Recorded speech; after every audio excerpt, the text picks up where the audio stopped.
shadows of pride. The antique brass bell above the bookshop door chimed as Elise Mercer looked up from her inventory list.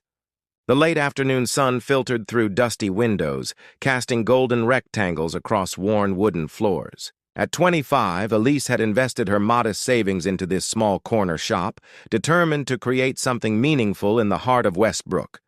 "Is it closing time already?" she asked, tucking a strand of auburn hair behind her ear. Nathan Porter's athletic frame filled the doorway, his confident smile brightening the quiet space. "Not for me, I hope." Their relationship had begun 3 months ago when Nathan, the youngest executive at Porter Development Group, wandered into her shop seeking a rare architecture book. What started as literary discussions evolved into dinners, shared dreams, and eventually, Elise falling deeply in love with a man whose world seemed so different from hers. "I saved something for you," Elise said, reaching beneath the counter for a beautifully wrapped package. Inside was a first-edition collection of architectural sketches she'd discovered at an estate sale. "I thought it might inspire your Riverside project." Nathan's expression softened as he examined the book. "You're always thinking of others, aren't you?" That evening, walking along the riverfront where Nathan's company planned a luxury development, Elise felt her heart racing. The moonlight reflected off the water, and something about the moment felt perfect. "I've been thinking," she began, her voice steady despite her nerves. "About us, about the future." Nathan's pace slowed. "What about it?"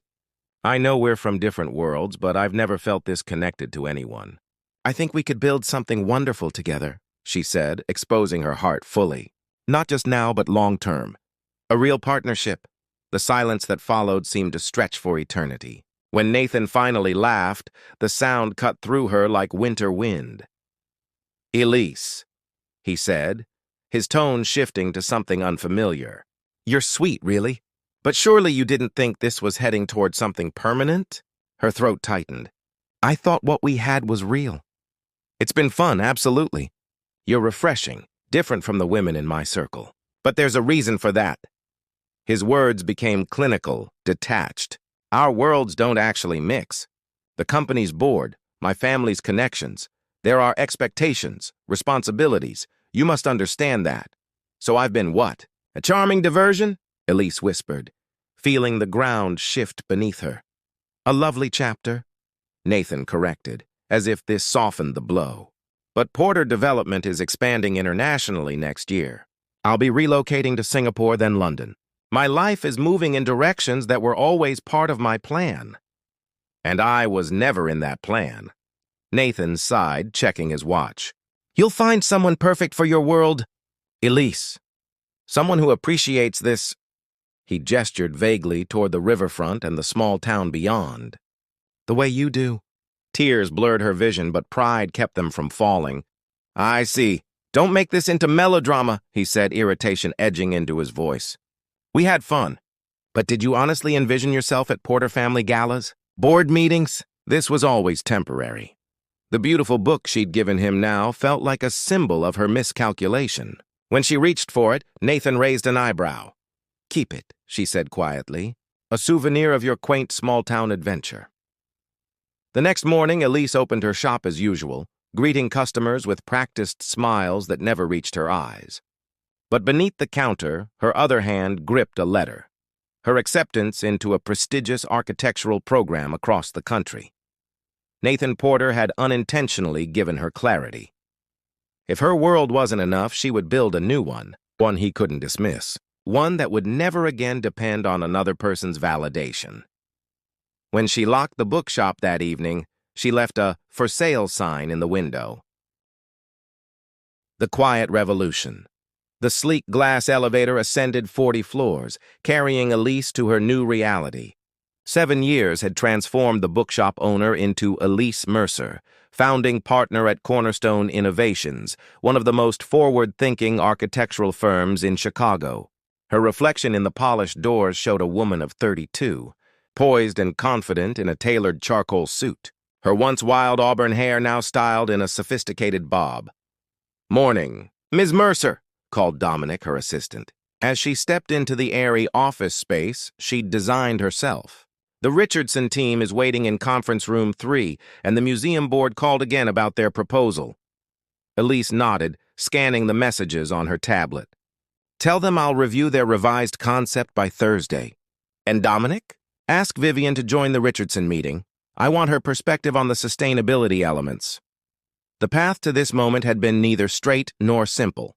After selling her bookshop, Elise had thrown herself into her architectural studies with the same determination with which she'd once cataloged rare books.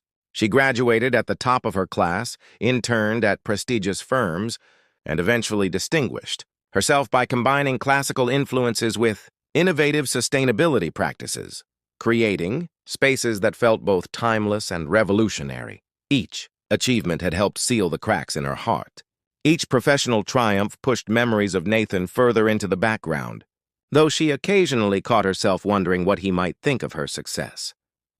"Your 10 o'clock canceled," Dominic mentioned as he handed her a coffee. "But there's something else. Vivian's husband works in finance, and he mentioned that Porter Development Group is actively seeking partners for their North American revival."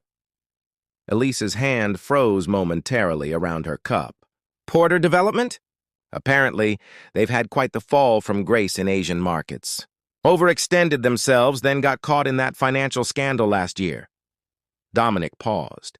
"The name rang a bell. Didn't you mention them once?" "Ancient history," Elise replied, her voice carefully neutral. "What's their current standing?" "Struggling. Word is they're trying to rebuild their reputation with environmentally conscious projects, your specialty." He gave her a questioning look. "Should I gather more information?" "No need," she said. "We have enough on our plate with current clients." Later that evening, alone in her lakeside apartment, Elise allowed herself to search for news about Porter Development. Articles confirmed what Dominic had mentioned: poor investments in Singapore, allegations of bribery in London, and a hasty retreat to salvage what remained of their North American assets. A more recent photo showed Robert Porter, the aging patriarch, alongside his son Nathan, both looking considerably less polished than in their heyday. Nathan's face showed new lines, his expression serious rather than smug. For a moment, Elise felt an unwelcome twist of emotion, not satisfaction at his downfall, but something more complex. She closed the browser and walked to her drafting table, where plans for her newest project, a community arts center being built in her hometown of Westbrook, awaited her attention. This was her real triumph, not just personal success, but using that success to create spaces that served communities like the one she'd left behind. The following week brought an unexpected email from Teresa Hammond, a respected industry colleague. "A Porter Development representative has been asking about architects with revitalization expertise," Teresa wrote. "I recommended several firms, including yours. Hope you don't mind, they seem desperate for fresh vision. Apparently, the young Porter has taken over operations after his father's stroke." Elise thanked Teresa without mentioning her history with the company. That evening, she found herself sketching idly, drawings that gradually took shape as a riverside development, not unlike the one Nathan had once described to her in Westbrook. She worked until midnight, producing a concept that harmonized with the natural landscape while creating something truly innovative. When she finished, she stared at her work, then deliberately placed it in a drawer. This exercise wasn't about Nathan Porter. It was about proving to herself that she had truly moved beyond that chapter of her life. 3 days later, Dominic approached her desk with an unusually hesitant expression. "Ms. Mercer, there's someone in reception asking for you." "He doesn't have an appointment," he lowered his voice. "He says his name is Nathan Porter." The pen in Elise's hand stilled. 7 years of growth, of building herself into someone new, crystallized into a single moment of clarity. "Tell him I'll be 5 minutes," she said, her voice steady. "And Dominic? Bring the Westbrook Arts Center portfolio to my office." She didn't rush to meet him. Instead, she reviewed her current projects, centered herself in her accomplishments, and only then walked calmly toward reception, where the past awaited. Fortune's Wheel. The man standing in Cornerstone's reception area barely resembled the Nathan Porter who had once dismissed Elise's dreams with casual cruelty. His designer suit hung slightly loose on his frame, his once perfect hair showed threads of premature gray, and the confident posture had given way to something more guarded. When he turned and saw her, recognition flickered across his face, followed by visible shock. "Elise?" The surprise in his voice suggested he'd come seeking the architect Teresa Hammond had recommended, not the woman whose heart he'd broken 7 years ago. "Nathan," she acknowledged, extending her hand professionally. "I understand you're looking for an architect." He took her hand, his grip hesitant. "I had no idea," he began, then stopped himself. Yes, we are. Porter Development is repositioning." "Let's talk in my office," she suggested, leading him through the open workspace where her team of 20 architects and designers were busy creating the future. She felt a subtle satisfaction in his widened eyes as he took in the scale of her operation. Once, seated across from her at the sleek conference table in her corner office, with its panoramic views of Chicago's skyline, Nathan seemed to struggle for words. "You've done well for yourself," he finally said, gesturing to the space around them. "I have," Elise agreed simply. "Now, tell me about Porter Development's current situation."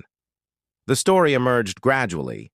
After his father's ambitious international expansion, the company had overextended itself. Poor decisions in Asian markets, followed by a bribery scandal involving their London executives, had damaged both their finances and reputation. Robert Porter's subsequent stroke had left Nathan in charge of a diminished empire, trying to rebuild from the ashes. "We're returning to our roots," Nathan explained. "Smaller scale, higher quality, with a focus on sustainability and community integration, which is why your name kept coming up in industry conversations." "Interesting," Elise said, maintaining her professional demeanor. "And what specific project did you have in mind?" "We've acquired waterfront property in Cleveland. It's been industrial for decades, but we envision a mixed-use development, residential, commercial, public spaces. A complete revitalization." His voice gained strength as he described the potential.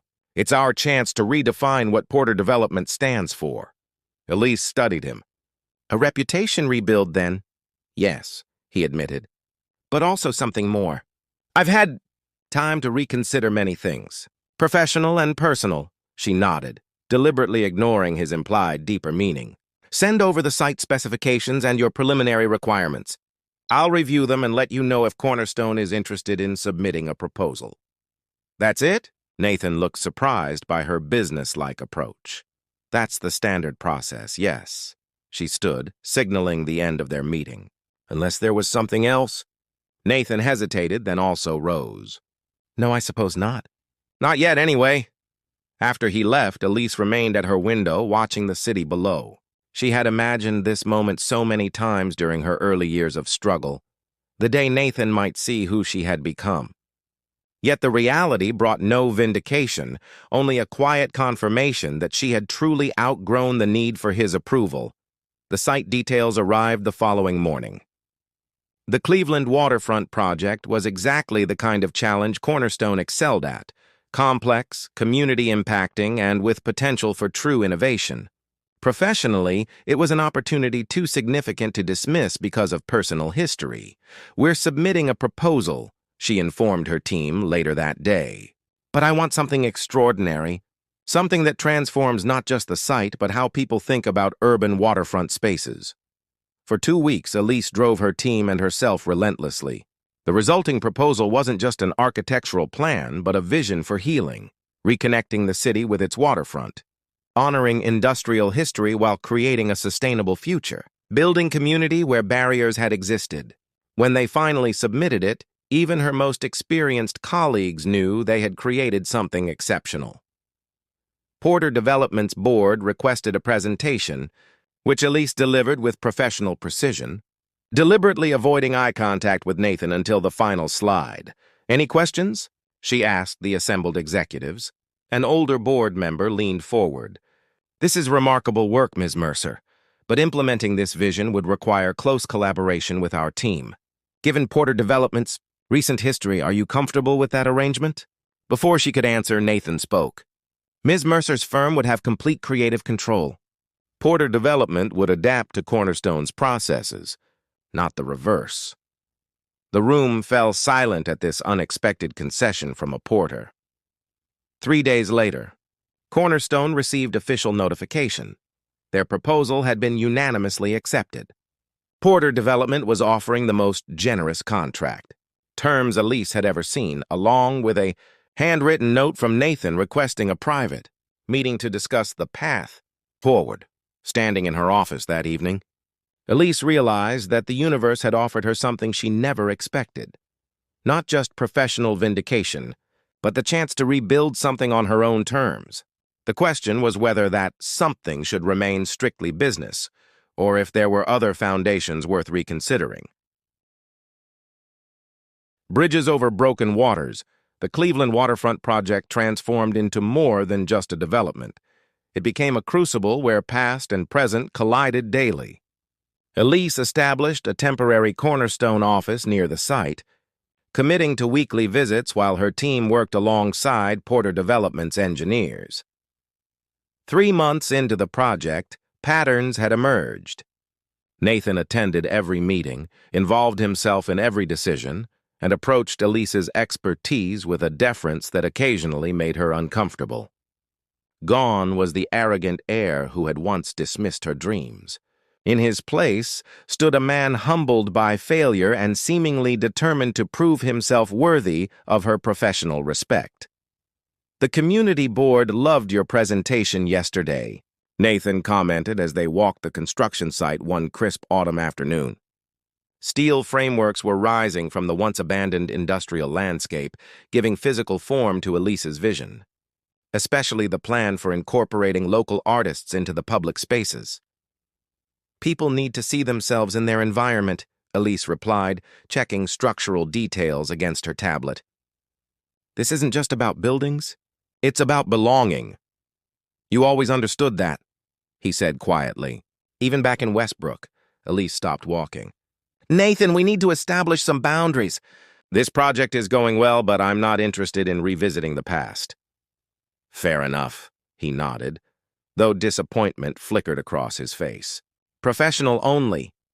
Yet as weeks became months, maintaining that strict separation grew challenging. During late-night design revisions, site complications, and community forums, glimpses of a different Nathan emerged. One who listened intently, acknowledged mistakes, and championed Elise's vision even when it meant higher costs. After a particularly difficult meeting with city officials, Elise found Nathan waiting outside her temporary office with coffee. Black with 2 sugars, he said, offering the cup. You still take it that way, right? The fact that he remembered such a detail after 7 years caught her off guard. Thank you, she said, accepting it cautiously. I've been meaning to ask, he began, hesitating. The bookshop in Westbrook, what happened to it? I sold it before leaving for architecture school, she replied. It became a cafe for a while. Now I believe it's a local art gallery. Nathan nodded thoughtfully. I drove through Westbrook last month. It's changed, but that corner still reminded me of you. He paused. I went in and bought a painting of the river front. Elise felt something shift in her carefully constructed emotional walls. Why are you telling me this? Because I've spent 7 years wishing I could undo one conversation, he said simply. I can't, but I can finally tell you that you were right, and I was catastrophically wrong. Before she could respond, her phone chimed with an urgent message from her Chicago office. The moment passed, retreating behind the shield of professional obligations. Yet the conversation lingered in Elise's mind. That evening in her hotel room, she found herself researching Nathan's activities in the years since they'd parted. Beyond the business failures, she discovered quieter stories. His establishment of a scholarship program for first-generation college students, his work with urban planning initiatives in underserved communities, his divorce from a socially prominent wife after just 2 years. The next day, project complications demanded their complete attention when structural engineers discovered contaminated soil requiring remediation.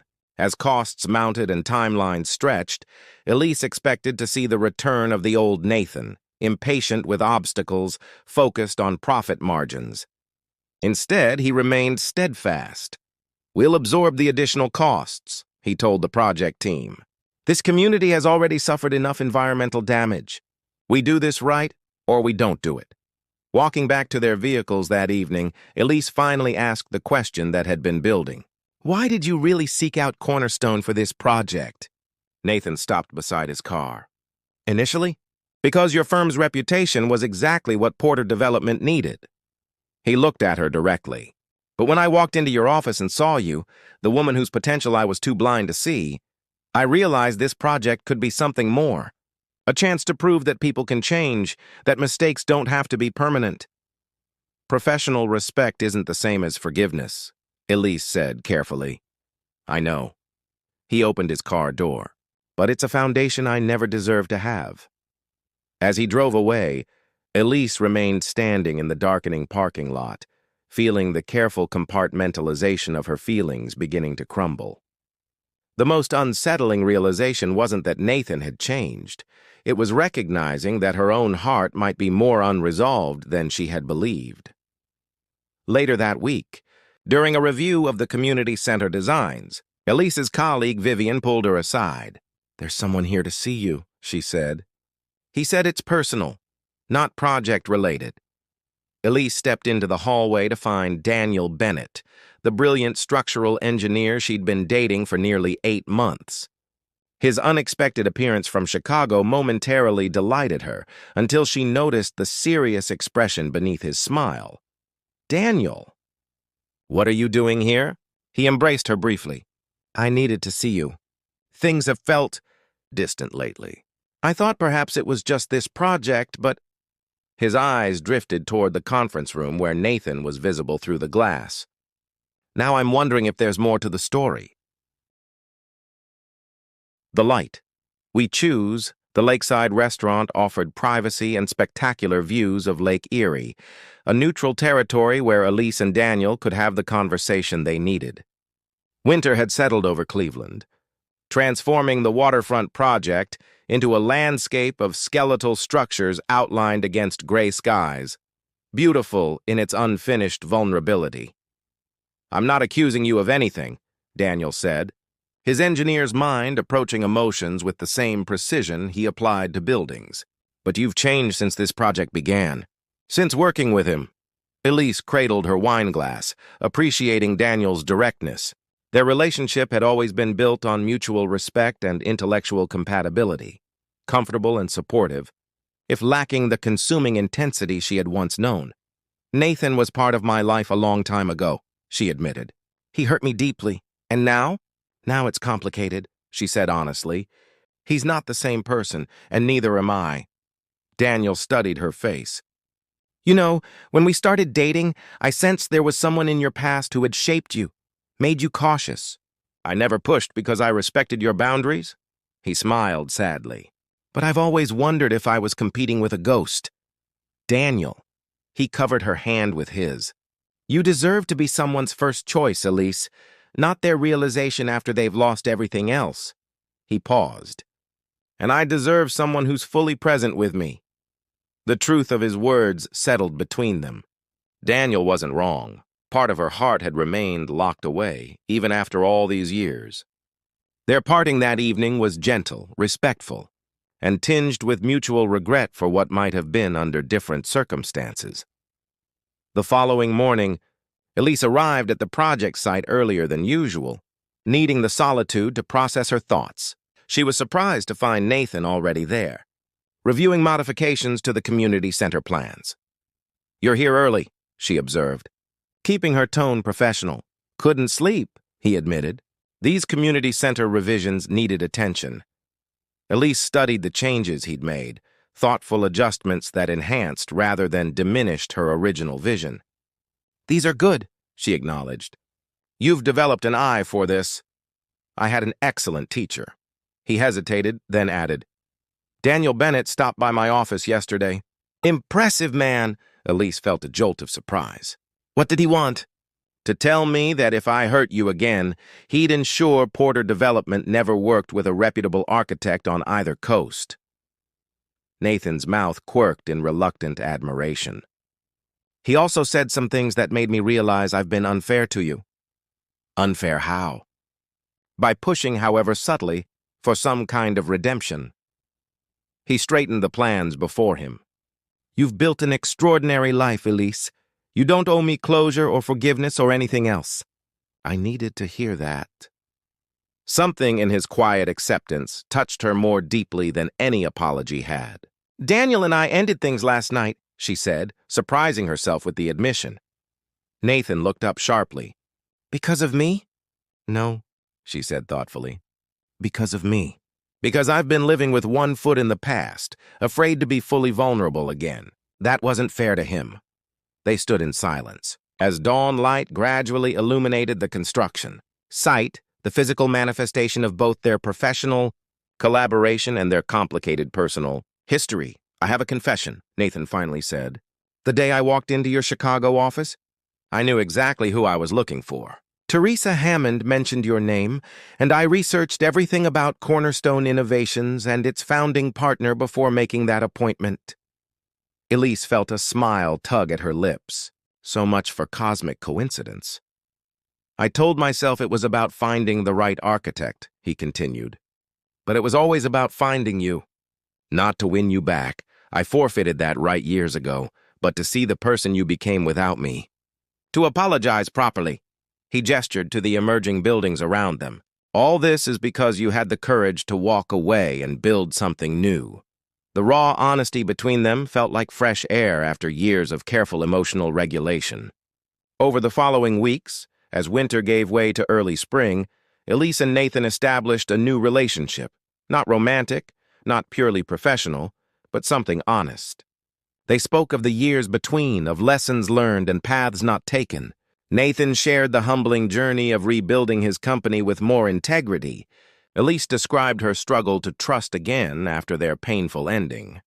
As the Cleveland project neared completion, bringing with it industry accolades and community gratitude, Elise found herself at a crossroads.